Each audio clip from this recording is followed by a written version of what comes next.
RFID tracker chips embedded in state inspection stickers and toll tags are already being used to track the population. The new system is also meant to control growth and steer development through so-called smart growth. Smart growth, which is nothing more than an effort to bring control into the cities. You have the rewilding of America and the Wildlands Project, the Convention on Biological Diversity, which is to control our rural population. Toll roads on interstate highways nationwide are walling off exit ramps to small towns and rural communities, and are creating ghost towns by design. This trend is accelerating under the NAFTA highway system and is meant to rewild more than half the country. All of these things are designed to bring more and more control to bureaucracies rather than to the independent individual, the sovereign individual of this nation. What brought me into this whole discussion was the fact that while I was doing this multi-million-dollar research effort in the 1980s and early 1990s, I became aware of an agenda basically to lock up one half of the United States into wilderness corridors and reserves. What's called the Wildlands Project, but it was also a key cornerstone of the United Nations Convention on Biological Diversity. It was during that study in which I began to realize that this was not an effort to protect the environment, but an effort to control you and I. They were dividing the United States up into little compartments in which they would rip out roads, which they would rip out whole communities and put them back in the wilderness.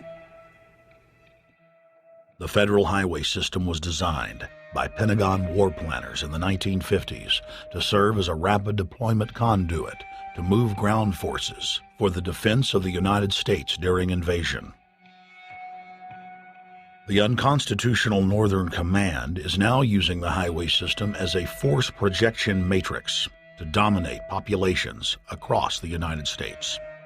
Through federally funded emergency command centers, county and city governments are being quietly federalized nationwide.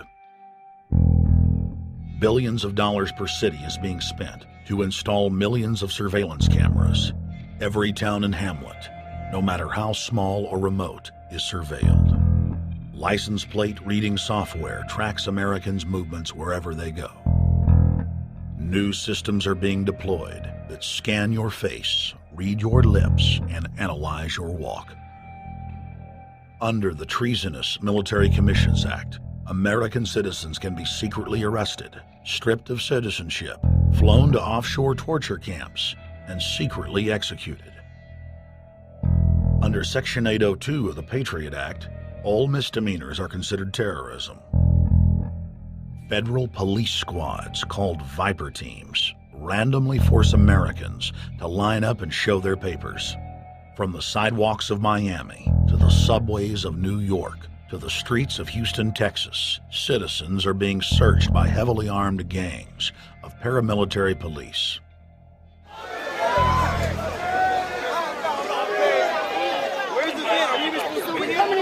Come on, guys, come in. Yo, can you get that camera off of us, sir?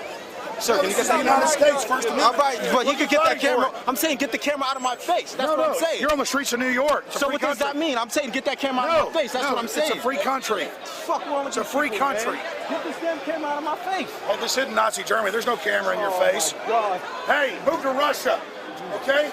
Yo, Sarge. We can have cameras on the streets. I said get it out of my face. Your guy starts cussing at us out of the I said blue. get it out of my face. That's what I'm saying. It was never in your face.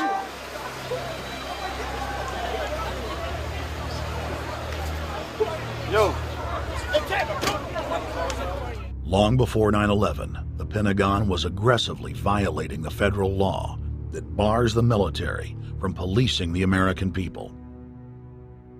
Coast to coast, for more than 2 decades, teams of troops would just appear out of nowhere and randomly stop cars and search pedestrians.